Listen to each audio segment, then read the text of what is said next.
পাওনা টাকা আর হচ্ছে আপনার কাছ থেকে যদি কেউ কোনো টাকা চায়, দুটোর মধ্যে আপনি কোনটা আগে দিবেন বলেন দেখি। ধরেন কেউ আপনার কাছ থেকে একটা টাকা চাইলো, সেটা দিবেন। অবশ্যই আপনি পাওনা টাকাটা আগে দিবেন, তাই না?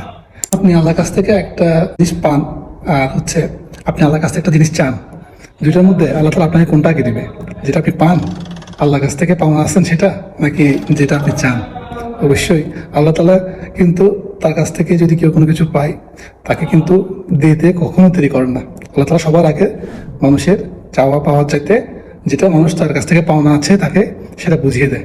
একটা মানুষকে আপনি একটা কাজ পেতে হেল্প করছেন, জব পেতে হেল্প করছেন, বা একটা প্রবলেম সলভের জন্য হেল্প করছেন। তো এই প্রবলেমটা সলভ করে একটা মানুষকে যদি আপনি হেল্প করেন, তাহলে কি আল্লাহর কাছ থেকে আপনি একটা জিনিস পাওনা নাই? এখন ধরুন একটা সলিউশন, ধরুন একটা সার্ভিস আপনি কি আল্লাহর কাছ থেকে পাওনা নাই? আল্লাহ তাআলা কি আপনাকে ওই সার্ভিসটা আগে সলিউশন করে দিবে না, যেটা আপনি আল্লাহর কাছ থেকে চান রেদার দেন? তো এভাবে করে আপনি চাইলে মানুষকে হেল্প করে আপনি আপনার যে প্রয়োজন আছে, আপনার যে জিনিসটা আপনার দরকার, সেই জিনিসটা আল্লাহর কাছ থেকে তাড়াতাড়ি এবং খুব সহজে পেতে পারেন।